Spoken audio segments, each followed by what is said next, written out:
স্বাগত বিরতিহীন সংবাদ দুপুরে, সাথে আছে মুজাহিদুল ইসলাম এবং সাথে আছে আমি মাহমুদা মৌমিতা। জানিয়ে দিয়েছি বার্তাকক্ষের সর্বশেষ।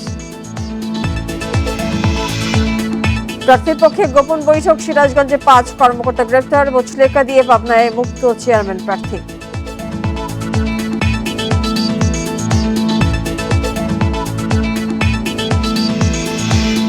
প্রথম ধাপে 140টি উপজেলায় ভোট গ্রহণ কাল, কেন্দ্রে যাচ্ছে নির্বাচনী সরঞ্জাম, 418 প্লাটুন বিজিবি মোতায়েন।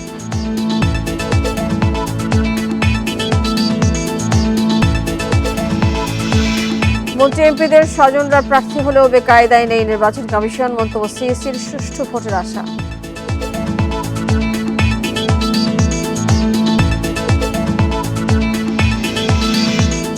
বৃহস্পতিবার থেকে শুরু হজ ফ্লাইট, এখনো ভিসা না পাওয়ায় অনিশ্চয়তায় 66,000 যাত্রী।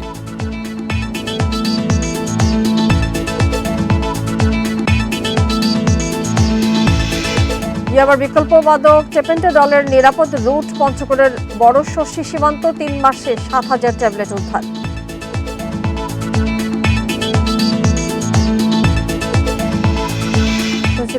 এবারে চলে যাচ্ছে পুরো খবর। সিরাজগঞ্জ উপজেলা নির্বাচনকে প্রভাবিত করতে এক প্রার্থীর পক্ষে গোপন বৈঠক করার অভিযোগে 5 প্রিজাইডিং অফিসার সহ 6 জনকে গ্রেপ্তার করেছে পুলিশ। সোমবার দিনভর জেলার বিভিন্ন স্থানে অভিযান চালিয়ে তাদের গ্রেপ্তার করা হয়। সোমবার রাতে জেলা প্রশাসকের সম্মেলন কক্ষে এই সংবাদ সম্মেলনে এই তথ্য জানান জেলা প্রশাসক মীর মোহাম্মদ মাহবুবুর রহমান। এ সময় তিনি বলেন, গোপন সংবাদের ভিত্তিতে সদর উপজেলার কাদাই এলাকার একটি রিসোর্টে অভিযান চালানো হয়। এ সময় ঘটনাস্থলে তাদের পাওয়া না গেলেও রিসোর্ট থেকে সিসিটিভির ফুটেজ এবং ওই প্রতিষ্ঠানের কয়েকজনকে জিজ্ঞাসাবাদের জন্য থানায় নেওয়া হয়। পরে জিজ্ঞাসাবাদ এবং ফুটেজ পর্যবেক্ষণ করে আসামিদের গ্রেপ্তার করা হয়। এ ঘটনায় উপজেলা ও পরিষদ নির্বাচনের রিটার্নিং কর্মকর্তা জেলা নির্বাচন অফিসার মোহাম্মদ শহীদুল ইসলাম বাদী হয়ে 8 জনের নাম উল্লেখ ও অজ্ঞাত 20 জনের বিরুদ্ধে মামলা দায়ের করেন। রিটার্নিং অফিসার সিরাজগঞ্জ সদর থানায় একটা অভিযোগ দায়ের করেন। এই অভিযোগের দায়ের করার পরে পুলিশ সুপার মহোদয় ওনাদের যে প্রযুক্তি আছে সেই প্রযুক্তি ব্যবহার করে জড়িতদের প্রাথমিকভাবে শনাক্ত করতে পেরেছেন এবং ইতিমধ্যেই এই জড়িতদের মধ্যে যিনি ওই গোপন বৈঠকটা আয়োজন করেছেন তাকে এবং 5 জন প্রিজাইডিং অফিসারকে আটক করা হয়েছে। এ নিয়ে আরও জানাতে সিরাজগঞ্জ থেকে যুক্ত হচ্ছেন সহকর্মী দিলীপ কুমার গৌড়। দিলীপ, যারা বৈঠক করছিলেন কোন প্রার্থীর পক্ষে করছিলেন সেটি জানা গেছে কিনা এবং কি ধরনের ব্যবস্থা নিয়েছে নির্বাচন কমিশন? আমি আপনাকে জানিয়ে রাখতে চাই যে সিরাজগঞ্জের নির্বাচনে একটি প্রার্থীর পক্ষে গোপন বৈঠক করছিল। কাদাই নামে একটি স্থান আছে, সেখানে গ্র্যান্ড প্যালেস নামে একটি রেস্টুরেন্ট আছে, সেখানে এই গোপন বৈঠকটি করা হচ্ছিল। কালকে রাত্রে যখন নির্বাচন কমিশনের পক্ষ থেকে জেলা প্রশাসনের পক্ষ থেকে সংবাদ সম্মেলন করা হয়েছে তখন তারা 6 জনকে গ্রেপ্তারের কথা বললেও কোন প্রার্থীর পক্ষে তারা গোপন বৈঠক করছে সেটি জানানো হয়নি। কিন্তু আমরা দেখেছি যে রবিবারে রাত্রিতে সিরাজগঞ্জের সদর উপজেলায় দোয়াত কলম প্রতীকের যিনি প্রার্থী আছেন রাশিদুল জুয়েল, তিনি অভিযোগ করেছিলেন যে আনারস প্রতীকের যিনি প্রার্থী আছেন বর্তমান উপজেলা চেয়ারম্যান, এবারও চেয়ারম্যান প্রার্থী রিয়াজউদ্দিন, তিনি প্রিজাইডিং অফিসারদের নিয়ে গোপন বৈঠক করছিলেন। এই সংবাদের ভিত্তিতেই কিন্তু পুলিশ এবং নির্বাচন অফিসার সেখানে যায় এবং সেখান থেকে তারা 7 জনকে জিজ্ঞাসাবাদের জন্য নিয়ে আসে এবং সেখানকার সিসিটিভি ফুটেজ নিয়ে আসে এবং সেই ফুটেজ পর্যালোচনা করেই কিন্তু 6 জনকে গ্রেপ্তার করা হয়েছে এবং সেই প্রার্থী রিয়াজউদ্দিনকে কিন্তু গোপন বৈঠক করার জন্য নির্বাচন কমিশন তাদেরকে শোকজ করেছে এবং 12 ঘন্টার মধ্যেই সশরীরে হাজির হয়ে জবাব দেওয়ার জন্য বলা হয়েছে। তো নির্বাচন কমিশন না বললেও কিন্তু আসলে বোঝা যাচ্ছে যে এই প্রিজাইডিং অফিসাররা আনারস প্রতীকের প্রার্থী রিয়াজউদ্দিনের পক্ষেই গোপন বৈঠক করছিলেন। এবং আমি দোরগোড়ায় নির্বাচন, সেক্ষেত্রে এই জায়গায় কাদেরকে দেয়া হবে এবং পাশাপাশি হচ্ছে যে কারা মামলার বাকি অভিযুক্ত এবং কোনো অভিযান চলছে কিনা? আমি কিছুক্ষণ আগে সিরাজগঞ্জ গোয়েন্দা পুলিশের যিনি ইন্সপেক্টর আছেন তার সাথে কথা বলেছি, জুলহাসউদ্দিনের সাথে। তিনি জানিয়েছেন যে এ মামলায় 8 জনের নাম উল্লেখ করা হয়েছে এবং অজ্ঞাত আরও 20 জন রয়েছে। এর মধ্যে 6 জনকে আটক করা হয়েছে। বাকিদের আটক করার জন্য কিন্তু গোয়েন্দাদের যে অভিযান, সেই অভিযান চলছে। পাশাপাশি যে 6 জনকে গ্রেপ্তার করা হয়েছে তাদেরকেও জিজ্ঞাসাবাদ করে তারা কিছু আরো তথ্য পেয়েছে, যে তথ্যগুলো আসলে তারা তদন্তের সাথে আমাদের জানাচ্ছে না। এবং এইখানে 10 জন প্রিজাইডিং অফিসারকে তারা মোট শনাক্ত করেছে এবং তাদেরকে কিন্তু পরিবর্তন করে সেখানে নতুন 10 জন প্রিজাইডিং অফিসার নেওয়া হয়েছে। এবং আমাদেরকে এ বিষয়ে তথ্য দেওয়ার জন্য। অবশেষে মুচলেকা নিয়ে ছেড়ে দেওয়া হয়েছে পাবনার সুজানগর উপজেলা চেয়ারম্যান শাহিনুজ্জামান শাহিনকে। দুপুর 1টার দিকে শাহিন ও তার সহযোগীদের ছেড়ে দেওয়া হয়। এতে থানা ঘেরাও সহ অবরোধ কর্মসূচি তুলে নেন আন্দোলনকারীরা। এর আগে সকাল থেকে সুজানগর পাবনা সড়কে গাছের গুড়ি ফেলে সুজানগর থানা ও সুজানগর উপজেলা পরিষদের সামনে অবস্থান নেন তারা। র্যাব জানায়, সুষ্ঠু নির্বাচন আয়োজনের অংশ হিসেবে গত রাতে চর ভবানীপুর এলাকায় টহলের সময় চেয়ারম্যান প্রার্থী শাহিনুজ্জামান শাহিন ও তার 10 সহযোগীকে আটক করা হয়। পরে তল্লাশি চালিয়ে গাড়িতে রাখা 2 ব্যাগ ভর্তি 22,82,000 টাকা জব্দ করা হয়। যে প্রার্থীরা আছেন তারা একটি ষড়যন্ত্র করে যাতে তার ভাবমূর্তি নষ্ট হয়, ভোটের মাঠে তার যেন ক্ষতি হয়, এটা আমরা একটা ষড়যন্ত্র হিসাবেই দেখতেছি। আমাদের জনবিস্ফোরণ দেখেই বিপক্ষ দল যারে ভোট নাই তারাই কাজ সাজিয়ে করেছে, ষড়যন্ত্র করেছে। এই নিয়ে আরো জানাতে পাবনা থেকে যুক্ত হচ্ছেন সহকর্মী খায়রুল ইসলাম। খায়রুল, ঘটনার সর্বশেষ পরিস্থিতি সেখানে কি দেখছেন? এখন যে অবস্থা বিরাজ করছে পাবনার সুজানগরে, সেটা হলো যে এই উপজেলা চেয়ারম্যান এবং চেয়ারম্যান প্রার্থী শাহিনুজ্জামান সহ যে আরো যে 10 জন আসলে আটক হয়েছিলেন, তাদেরকে আপনি জানেন যে 11টার দুপুর 1টা নাগাদ তাদেরকে আসলে মুচলিকা দিয়ে ছেড়ে দেওয়া হয়েছে। এবং এখন যে পরিবেশটা রয়েছে, এই মাত্রই আসলে শাহিনুজ্জামান শাহিন, যিনি উপজেলা চেয়ারম্যান প্রার্থী, তিনি এলাকায় এসেছেন এবং তার যে সমর্থক, শত শত সমর্থক, তাকে আসলে এখানে বরণ করে নিয়েছেন। আর আরেকটি বিষয় হচ্ছে যে আপনাকে জানিয়ে রাখি যে র্যাবের এই বিষয়ে আমরা কথা বলেছিলাম, র্যাব ক্যাম্পের company commander major Mohammad Ihteshamul হকের সঙ্গে। তিনি আমাদের জানিয়েছেন যে আটকের পর তারা জিজ্ঞাসাবাদ করেছে বিষয়টা নিয়ে।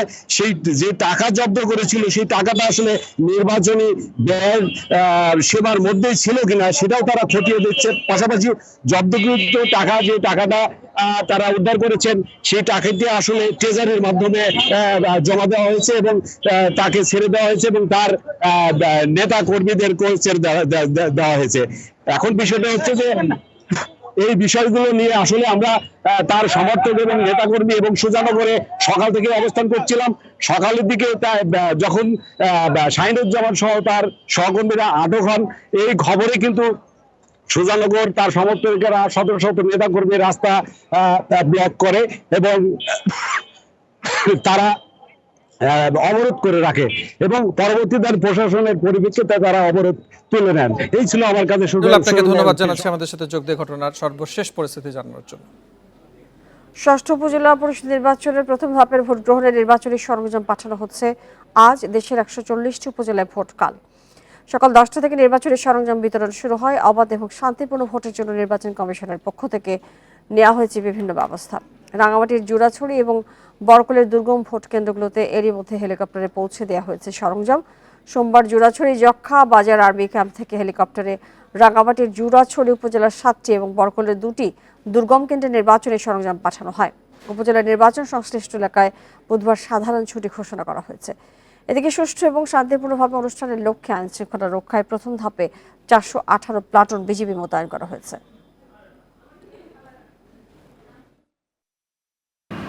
ইলেকশন কমিশন যে কোনো নির্বাচন সুষ্ঠুভাবে অনুষ্ঠান করার লক্ষ্যে বদ্ধপরিকর এবং আশা করি শেষ পর্যন্ত মানুষের ভিতরে এই উৎসাহ থাকবে।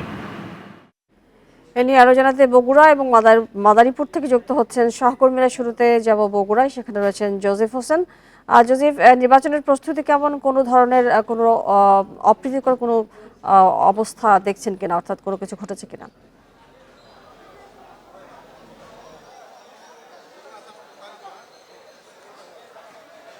যে বগুড়ার প্রথম ধাপের যে উপজেলা পরিষদ নির্বাচন, সেই প্রথম ধাপের 12টি উপজেলায় কিন্তু 3টি উপজেলায় নির্বাচন অনুষ্ঠিত হবে আগামীকাল, এবং এই 3টি উপজেলা হলো সারিয়াকান্দি, গাবতলী এবং সোনাতলা। এবং আপনাকে একটি বিষয় জানিয়ে রেখেছি যে এই 3টি উপজেলায় যারা প্রার্থী হয়েছেন তারা কিন্তু শুরু থেকেই বেশ জোরে সোরে নেমে পড়েছিলেন মাঠে।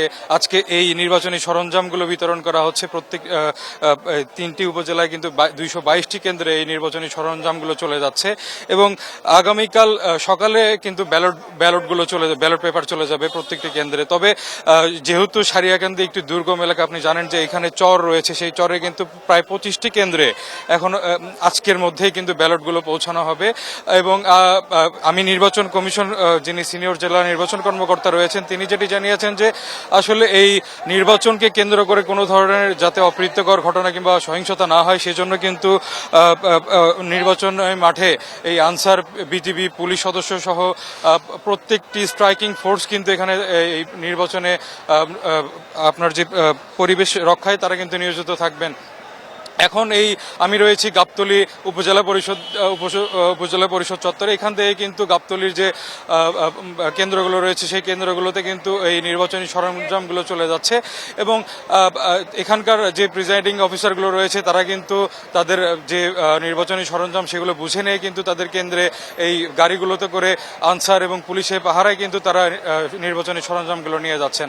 তো আগামীকাল যে নির্বাচনটি অনুষ্ঠিত হবে সেই নির্বাচনকে কেন্দ্র করে যাতে কোনো সহিংসতা না হয় সেই জন্য কিন্তু সব ধরনের আইনশৃঙ্খলা ব্যবস্থা নেওয়া হয়েছে। এবং আমরা আসলে কথা বলেছিলাম যে এই নির্বাচন ঘিরে ভোটারদের আগ্রহ কতটুকু রয়েছে নির্বাচন কমিশন যিনি কর্মকর্তা রয়েছে তার কাছে।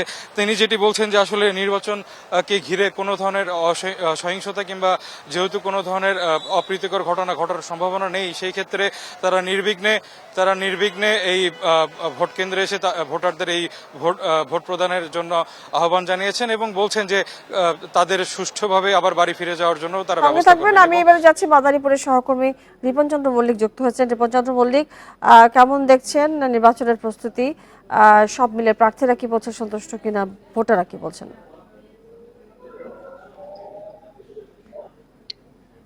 জি, প্রথম ধাপের যে উপজেলা পরিষদের নির্বাচন অনুষ্ঠিত হতে যাচ্ছে সেখানে মাদারীপুরের এবার প্রথম ধাপে 2টি উপজেলা পরিষদের নির্বাচন হবে। একটি হচ্ছে মাদারীপুর সদর উপজেলা, আর একটি হচ্ছে রাজন উপজেলা। এই 2টি উপজেলায় আমরা দেখতে পেয়েছি যে প্রতীক বরাদ্দের পর থেকেই কিন্তু প্রার্থীরা মাঠে চষে বেরিয়েছেন, ভোটারদের কাছে দাঁড়িয়ে ঘুরে বেরিয়েছেন, ভোট চেয়েছেন, এবং প্রত্যেকেই তাদের উঠান বৈঠক মত বিনিময় সভা আমরা দেখেছি খুবই জাঁকজমকপূর্ণ ভাবে করছেন। এবং বিশেষ করে মাদারীপুর সদর উপজেলায় মাদারীপুর স্থানীয় সংসদ সদস্য শাহজাহান খান, তার বড় ছেলে আসিফুর রহমান খান আনারস প্রতীক নিয়ে নির্বাচন করছেন। পাশাপাশি সাবেক উপজেলা চেয়ারম্যান এবং মাদারীপুর জেলা আওয়ামী লীগের সাংগঠনিক সম্পাদক তারই চাচাতো ভাই শাহজাহান খানের পাবিলুর রহমান শফিক খান, তিনি মোটরসাইকেল প্রতীক নিয়ে নির্বাচনে অংশগ্রহণ করায় সকল নির্বাচনী যে প্রচার প্রচার সেটি কিন্তু তাদের দুজনকে ঘিরেই গ্রামগঞ্জ সর্বত্র আমরা দেখতে পেয়েছি, এবং মানুষের ভিতরে ব্যাপক উৎসাহ উদ্দীপনা দেখতে পেয়েছি। এই নির্বাচনটিকে আসলে মানুষের ভোট প্রদান সুষ্ঠুভাবে করার জন্য ইতিমধ্যে অনেক ধরনের প্রস্তুতি নিয়েছে প্রশাসন এবং নির্বাচন কর্মকর্তারা। আমরা সকাল দুপুর 1টা থেকেই আমরা দেখছি যে মাদারীপুর সদর উপজেলা পরিষদ এবং রাজুর উপজেলা পরিষদ থেকে এই নির্বাচনের যে সরঞ্জাম রয়েছে সেগুলি আসলে তারা বিভিন্ন কেন্দ্রে পাঠাতে শুরু করেছে, এটি আমরা দেখছি। এবং পাশাপাশি আমরা কথা বলেছি মাদারীপুরের পুলিশ সুপার খন্দকার মাসুদ আলমের সাথে। তিনি আমাদেরকে জানিয়েছেন যে মাদারীপুরে এবং রাজুর উপজেলায় মোট 186টি কেন্দ্র রয়েছে, প্রতিটি কেন্দ্রই তারা ঝুঁকিপূর্ণ মনে করে অতিরিক্ত যে পুলিশ প্রশাসনের যে ব্যবস্থা সেটি তারা নিয়েছে, এবং এখানে প্রতিটি কেন্দ্রে 20 জন করে আনসার সদস্য সহ পুলিশ এবং অন্যান্য কর্মকর্তা থাকবে নিয়োজিত, এটি আমাদের। পাশাপাশি মাদারীপুরের যে নির্বাচন কর্মকর্তা আহমেদ আলী, তিনি আমাদেরকে জানিয়েছেন যে এই নির্বাচনে তারা 35 জন নির্বাহী ম্যাজিস্ট্রেট নিয়োগ করেছে এবং 2 জন জুডিশিয়াল ম্যাজিস্ট্রেট থাকবেন। তারা সার্বক্ষণিক নির্বাচনের মাঠে থাকবেন এবং বিভিন্ন জায়গায় যে ধরনের অভিযোগ পাওয়া যাবে সেটা তাৎক্ষণিক তারা বিচারিক ক্ষমতা দিয়ে তাদেরকে তাদের যে কার্যক্রম সেটা তারা করবে, এমনটি আমাদের যাচ্ছে। সার্বিকভাবে এখন যে পরিস্থিতি মাদারীপুরে সেটি আসলে নির্বাচনের এখন মানুষ অপেক্ষা করছে আগামীকাল সকালেই ভোট গ্রহণটা তারা সুষ্ঠুভাবে দিতে পারে সেটি আসলে প্রত্যাশা করছে। এই ছিল মাদারীপুরে আমার এই সর্বশেষ নির্বাচনের তথ্য। জোসেফ এবং রিপন, আপনাদের দুজনকে ধন্যবাদ আমাদেরকে বেশি তথ্য দেওয়ার জন্য। ভোট গ্রহণের একদিন আগে কুমিল্লার নাঙ্গলকোট উপজেলা নির্বাচন আদালতের নির্দেশে স্থগিত করেছে নির্বাচন কমিশন। সোমবার কমিশন এই সিদ্ধান্ত দিয়েছে বলে জানিয়েছেন ইসির নির্বাচন ব্যবস্থাপনা শাখার উপসচিব আতিয়া রহমান। বিষয়টি নিশ্চিত করে কুমিল্লা নির্বাচন কর্মকর্তা মুনির হোসাইন খান জানান, নাঙ্গলকোট উপজেলা পরিষদ নির্বাচনে যাচাই বাছাইয়ে মহিলা ভাইস চেয়ারম্যান পদপ্রার্থী সালেহা বেগমের মনোনয়নপত্র বাতিল হয়। প্রার্থিতা ফিরে পেতে হাইকোর্টে রিট পিটিশন দাখিল করেন তিনি। পরে 25 এপ্রিল মনোনয়নপত্রটি বৈধ প্রার্থীর তালিকায় অন্তর্ভুক্তি ও প্রতীক বরাদ্দের জন্য আদেশ দেয় হাইকোর্ট। আদেশের পরই 8 মে কুমিল্লার নাঙ্গলকোট উপজেলা পরিষদের সাধারণ নির্বাচনের সব পদের নির্বাচন স্থগিত রাখার নির্দেশ দেয় নির্বাচন কমিশন।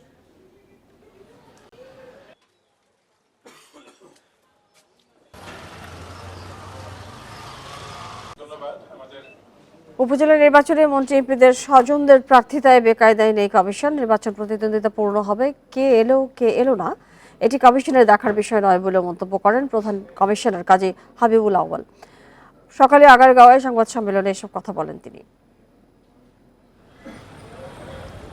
বুধবার প্রথম ধাপে ভোট হবে 140টি উপজেলায়। তফসিল ঘোষণার পর বিনা প্রতিদ্বন্দ্বিতা, স্থগিত সহ নানা কারণে স্থগিত করা হয় 12 উপজেলায় ভোট। নির্বাচনের প্রার্থীদের বেশিরভাগই ক্ষমতাসীন দল আওয়ামী লীগের নেতাকর্মী।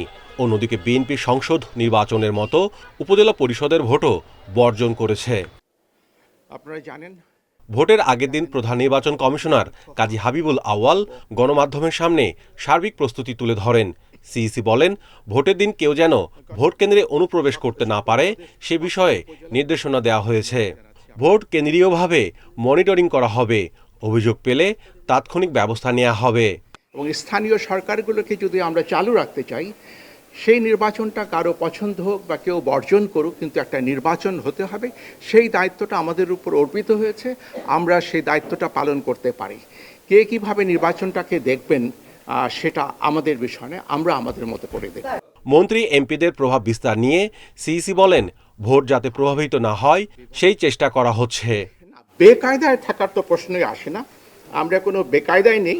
মাননীয় সংসদ সদস্য, মাননীয় মন্ত্রী অনেককে আমরা নিবৃত্ত করতে পেরেছি, আবার অনেকে হয়তো বা এলাকাতে আছেন, এবং সরকারের তরফ থেকেও আমরা যদুর দেখেছি, সেটা দলীয়ভাবে হোক বা সরকারের তরফ থেকে হোক, যাতে নির্বাচনটা অবাধ ও নিরপেক্ষ হয় এবং কেউ যেন প্রভাব বিস্তার না করেন। এরই মধ্যে 22টি উপজেলায় ভোট হবে ইভিএমে। সকাল 8টা থেকে শুরু হয়ে বিকেল 4টা পর্যন্ত টানা ভোট গ্রহণ চলবে। Mahmudul Hasan, independent news, Dhaka. প্রধানমন্ত্রী শেখ হাসিনার সঙ্গে সৌজন্য সাক্ষাৎ করেছেন জাতিসংঘের আন্তর্জাতিক অভিবাসন বিষয়ক সংস্থা IOM এর মহাপরিচালক অ্যামি পোপ। সকালে গণভবনে তিনি সৌজন্য সাক্ষাৎ করেন। সম্পর্কের 50 বছর পূর্তি উপলক্ষে জাতিসংঘের গুরুত্বপূর্ণ ব্যক্তিদের ঢাকা সফরের অংশ হিসেবে IOM মহাপরিচালক ঢাকা সফরে আসেন রোববার। আগামী 9 মে পর্যন্ত অবস্থান করবেন তিনি। 2023 সালের 1 অক্টোবর সংস্থাটির 73 বছরের ইতিহাসে প্রথম নারী মহাপরিচালক হিসেবে দায়িত্ব নেন অ্যামি পোপ। এর আগে মার্কিন প্রেসিডেন্ট জো বাইডেনের অভিবাসন বিষয়ক জ্যেষ্ঠ উপদেষ্টা হিসেবে কাজ করেছেন তিনি। 2017 সালে IOM এর মহাপরিচালক উইলিয়াম ল্যাসি সুইং বাংলাদেশ সফর করেন।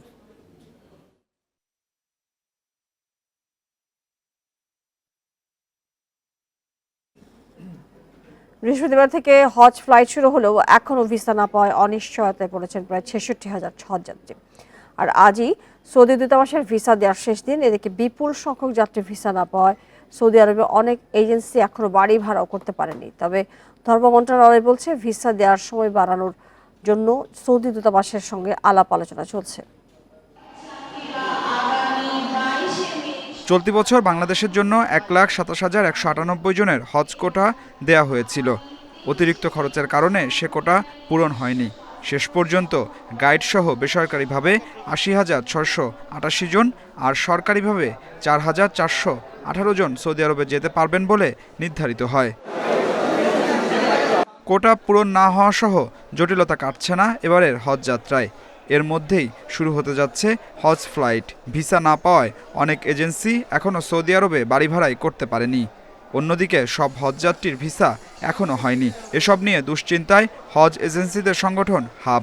হজ যাত্রীদের বাড়ি ভাড়ার ভিসা, এটাকে মোনাজ্জেম ভিসা বলে, এই ভিসা সময় মতো পাওয়া যায়নি। ঠিক সময় মতো বলবো না, এই ভিসা দেওয়াই হয়নি। এবছর। তো এই প্রতিবন্ধকতার বা প্রতিকূলতার মধ্যেও প্রাইভেট এজেন্সিগুলি তাদের কার্যক্রম পরিচালনা করছে। তবে এসব জটিলতা কাটিয়ে সুষ্ঠু হজ ব্যবস্থাপনার কথা বলছে ধর্ম মন্ত্রণালয়। তাদের আশা, নিবন্ধন করা সব হজযাত্রী সৌদি আরবে যেতে পারবেন। হজ ব্যবস্থাপনার কোনো ঘাটতির বিষয়ে কোনো কিছু আমাদের কাছে মেসেজ আসেনি এবং কোনো এজেন্সির পক্ষ থেকেও বলা হয়নি যে তারা এই বিষয়ে কোনো জটিলতা বা কোনো বড় সমস্যা আছে। যে বিষয়গুলো আছে সেগুলো সকলই প্রক্রিয়াধীন।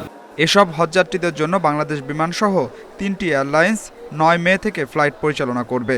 হজযাত্রীদের নিয়ে শেষ ফ্লাইট যাবে 12 June. Adilur Rahman, independent news, Dhaka. ভয়ঙ্কর মাদক ইয়াবার বিকল্প হিসেবে ছড়িয়ে পড়ছে ব্যথানাশক ট্যাবলেট ট্যাপেন্ডাটল। পঞ্চগড়ের বোদার বড়শশী সীমান্ত এখন এই ট্যাবলেট পাচারের নিরাপদ রুট। পুলিশের অভিযান ও মামলা দিয়েও নিয়ন্ত্রণ হচ্ছে না এই মাদক। গত 3 মাসে বিভিন্ন এলাকায় অভিযানে উদ্ধার করা হয়েছে 7,200 ট্যাবলেট। পঞ্চগড়ের বোদা উপজেলার মারিয়া বাজার। সম্প্রতি এই বাজার থেকে 2,400 ট্যাপেন্ডাটল ট্যাবলেট সহ 2 জনকে গ্রেপ্তার করেছে পুলিশ। মারিয়া বাজারের 2 কিলোমিটার উত্তরের বড়শশী সীমান্ত দিয়ে ভারত থেকে আসে এই ট্যাবলেট। মাদকাসক্তরা ব্যথানাশক এই ট্যাবলেট ইয়াবার বিকল্প হিসেবে ব্যবহার শুরু করায় দেশে উৎপাদন নিষিদ্ধ করা হয়। ভারতে 14-15 টাকায় বিক্রি হলেও দেশে প্রতি পিস বিক্রি হয় 200 টাকায়। 14-15 বছর বয়সে বাচ্চাগুলো নেশা পান করে। আমরা আপ্রান্ত চেষ্টা নিচ্ছি যে এই নেশাটাকে যে কিভাবে আমাদের ইউনিয়নে যেন বন্ধ হয়। একটি ছেলে তাকে 2 জন লোকে ধাওয়া করলো, ধাওয়া করে আমার দোকানের সামনে তাদেরকে ব্রেক করা হলো। ব্রেক করে তাদের ব্যাগগুলো সার্চ করা হলো। সার্চ করে দেখা যাচ্ছে যে অসংখ্য ট্যাবলেট। চিকিৎসকরা জানান ট্যাপেন্টাডল সেবনে মানুষ বিষণ্ণ হয়ে পড়ে। এক পর্যায়ে দেখা দেয় আত্মহত্যা প্রবণতা। এটা শ্বাসকষ্টের জটিলতা, দীর্ঘস্থায়ী কিডনি এবং লিভারের ফেলিওর হতে পারে। এছাড়া যারা ট্যাপেন্টাডল দীর্ঘদিন ধরে খাচ্ছে তারা হঠাৎ করে বন্ধ করলে তাদের মধ্যে আত্মহত্যার প্রবণতা সহ বিষণ্ণতা এবং বিভিন্ন কাজে অনীহা সৃষ্টি হবে। ভয়ঙ্কর এই মাদক নির্মূলে নিয়মিত অভিযান পরিচালনা করছে পুলিশ। গত 3 মাসে ট্যাপেন্টাডল সহ 54 জনকে গ্রেপ্তার করা হয়েছে। ট্যাপেন্ডাটল ট্যাবলেট সহ সমস্ত ধরনের মাদকের বিরুদ্ধে আমরা অভিযান পরিচালনা করছি। আমরা ইতোমধ্যে আমাদের সব থানা এলাকায় যারা মাদকের ব্যবসা করে তাদেরকে আমরা আইডেন্টিফাই করেছি, আমরা তালিকা করেছি। দ্রুত এই মাদক নিয়ন্ত্রণ করতে না পারলে পঞ্চগড় হয়ে অন্যান্য জেলায়ও ছড়িয়ে পড়ার আশঙ্কা স্থানীয়দের। Independent news. আপনারা আছেন বিরতিহীন সংবাদ দুপুরে। সংবাদ আরো যা থাকছে। কালবৈশাখী ঝড় ও শিলাবৃষ্টিতে ফসলের ব্যাপক ক্ষয়ক্ষতি, নষ্ট হয়েছে পাকা ধান, বাঙ্গি সহ রবি শস্য।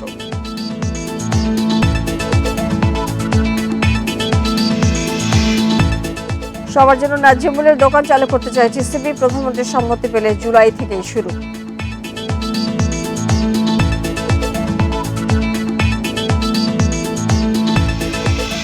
আজ গোপালগঞ্জ, যশোর এবং চুয়াডাঙ্গা জেলার উপর দিয়ে বয়ে যাচ্ছে মৃদু ধরনের তাপপ্রবাহ এবং তা প্রশমিত হতে পারে বলে জানিয়েছে আবহাওয়া অধিদপ্তর।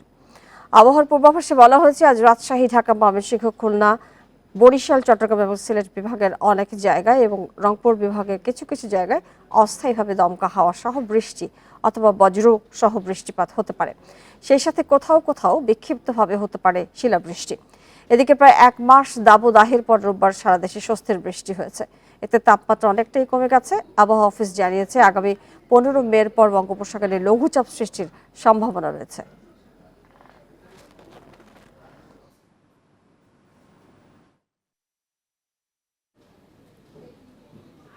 গত 2 দিনের ঝড় ও শিলাবৃষ্টিতে মুন্সিগঞ্জ, লক্ষ্মীপুর সহ বিভিন্ন জেলায় ফসলের ব্যাপক ক্ষয়ক্ষতি হয়েছে।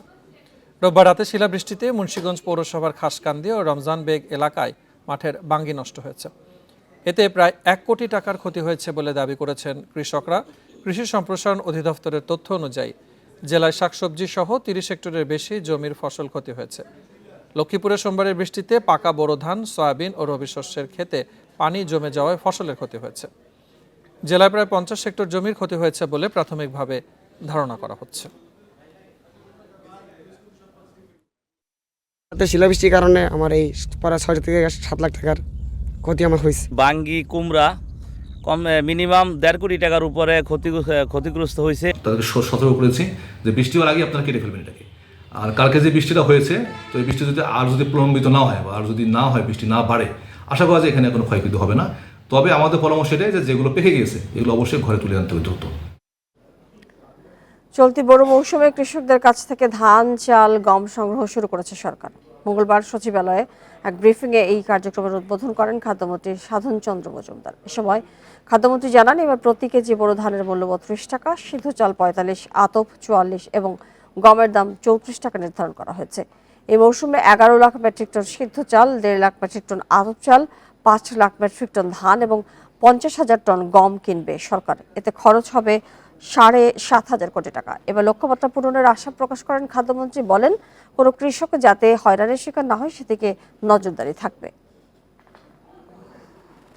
সঠিক সময়ে এই সংগ্রহগুলো করতে হবে এবং আমরা জুন মাসের মধ্যে 70% আমরা বলেছি যে এটা মানে সংগ্রহ করার জন্য।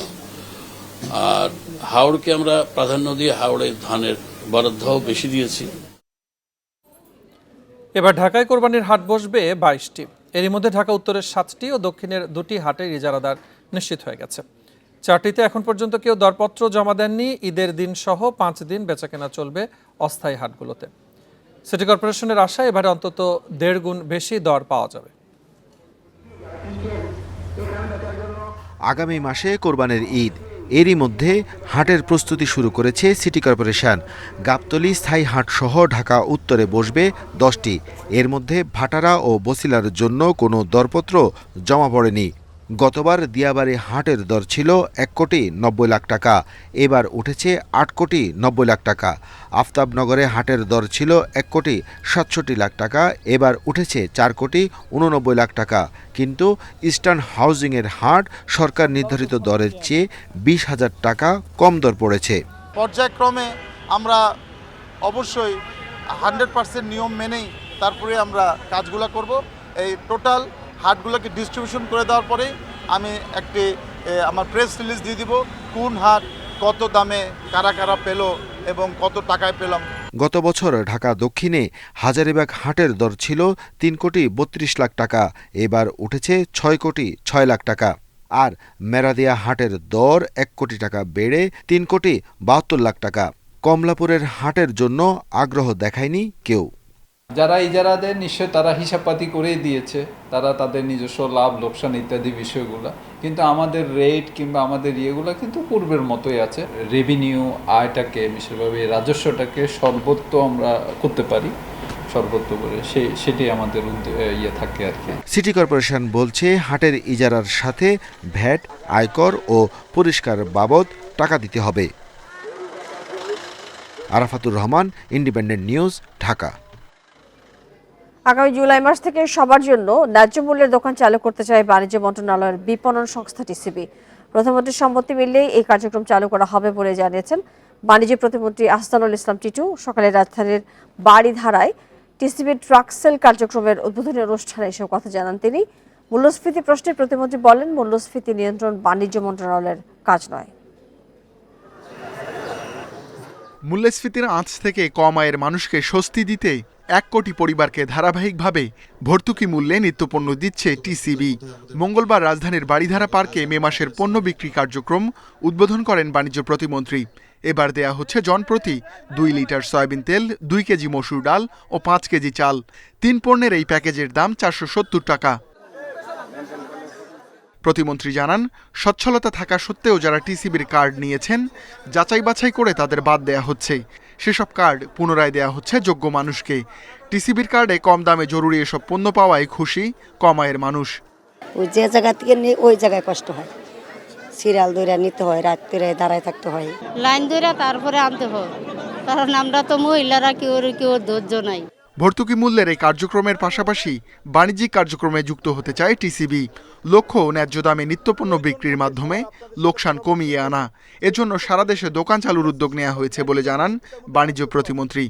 এখানে দুইটা জিনিস, একটা হলো 1 কোটি পরিবারকে কার্ডের মাধ্যমে আমরা সাবসিডাইজ রেটে দিচ্ছি, আর ওই দোকানগুলি হলে প্রয়োজন মতে সবার আপনাদের সাথে পরামর্শক্রমে যে নিত্য প্রয়োজনীয় জিনিসগুলি আছে সেগুলোও ন্যায্য মূল্যে, দুটার মধ্যে পার্থক্য আছে, ন্যায্য মূল্যে দেওয়ার জন্য আমরা মাননীয় প্রধানমন্ত্রীর অনুমতি চাবো। প্রতিমন্ত্রী জানান, নিত্যপণ্যের সরবরাহ স্বাভাবিক রাখতে টিসিবির মাধ্যমে 3 মাসের মজুদ গড়ে তোলা হচ্ছে। এটা আমার মন্ত্রণালয়ের দায়িত্ব না যে বাজারে ইনফ্লেশন কন্ট্রোল করা। আমরা পণ্যের সরবরাহটা স্থিতিশীল রাখার চেষ্টা করি, উৎপাদক থেকে ভোক্তা, আমদানিকারক থেকে ভোক্তারা যেন সহজে সকল জিনিসের অ্যাভেলেবিলিটি থাকে, এটা হলো আমাদের কাজ।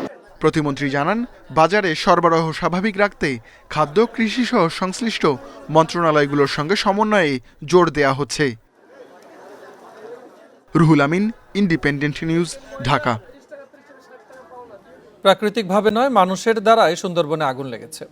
মধু আহরণকারী মৌয়াল অথবা জেলে বা বনের বাইরে থেকে আসা লোকজনের মাধ্যমে এই আগুন লাগতে পারে বলে ধারণা বন ও পরিবেশ গবেষকদের। তারা বলছেন, গেল 2 দশকে সুন্দরবনের একই এলাকায় 25 বার আগুনের ঘটনা ঘটেছে, যা রহস্যজনক। ঝুঁকিপূর্ণ এলাকায় ফায়ার স্টেশনের ব্যবস্থা রাখা জরুরি বলে পরামর্শ তাদের। শনিবার বিকেলের আগুন নিয়ন্ত্রণে এলো সোমবার দুপুরে। এ সময় পূর্ব সুন্দরবনের আমরবুনিয়া এলাকায় আগুনে পুড়েছে প্রায় 5 একর বনভূমি। সুন্দরবনের 4টি রেঞ্জের মধ্যে কেবল শরণখোলা ও চাঁদপাই রেঞ্জে প্রতি বছর শুষ্ক মৌসুমে আগুন লাগে। প্রথমে 2002 সালে চাঁদপাই রেঞ্জে কটকা ও নাংলি এলাকায় আগুন লাগে। এরপর 2006 সালে আমরবুনিয়া, তারাবেকা, ঘুরিয়াখালী, পচাকুড়ালিয়া ও ধানসাগর এলাকায় 5 বার আগুনের ঘটনা ঘটেছে। 2002 থেকে 2021 সাল পর্যন্ত দফায় দফায় আগুন লাগে চাঁদপাই ও শরণখোলায়। গেল 2 দশকে 24টি অগ্নিকাণ্ড হয়েছে এখানে, যা মধু আহরণের সময় ও বর্ষার আগে বেশি ঘটছে। সুন্দরবন আগের চেয়ে আরও বেশি শুষ্ক। ওখানে যে আগুন ধরার জন্য যে পরিবেশ দরকার সেই পরিবেশটা কিন্তু ওখানে আছে। এছাড়াও হচ্ছে যে যারা জেলে এবং এই বাওয়ালি যাদের কথা বলছি আর কি, বা মাওয়ালি যাদের কথা বলছি, তাদের ধূমপানের কারণে অসাবধানতা বশতেও আগুন লাগতে পারে। পূর্ব সুন্দরবনের এই এলাকা কিছুটা উঁচু, তাই জোয়ার ভাটার পানি বনের ভেতরে প্রবেশ করে না। ফাল্গুন, চৈত্র, বৈশাখে শুকিয়ে যায় বনের গুল্মলতা, খালে থাকে না পানি। তাই শুকনা মৌসুমে আমরবুনিয়া সহ বনের ঝুঁকিপূর্ণ এলাকায় পানি প্রবাহের ব্যবস্থা করা জরুরি। পানির সোর্সটা অনেক দূরে, সেই জায়গাগুলোতে বেশ কিছু সংখ্যক যদি আমরা সাবমার্জ করে থাকি, তাহলে হবে কি, ফায়ার সার্ভিসের যে লোকজন এরা মেশিনটা নিয়ে জাস্ট ওখানে সেট করে দিয়েই কিন্তু পানি স্টার্ট করে দিতে পারে। সুন্দরবনে বারবার আগুন লাগার ঘটনায় জীববৈচিত্র্যের জন্য যথেষ্ট হুমকির। তাই একাধিক তদন্ত কমিটি গঠন করে আগুন লাগার প্রকৃত কারণ উদ্ঘাটনের দাবি বন ও প্রাণী গবেষকদের। Shahriar Anirban, independent news, Dhaka. এই ছিল এখনকার সংবাদ। এতক্ষণ সাথে থাকার জন্য ধন্যবাদ সবাইকে।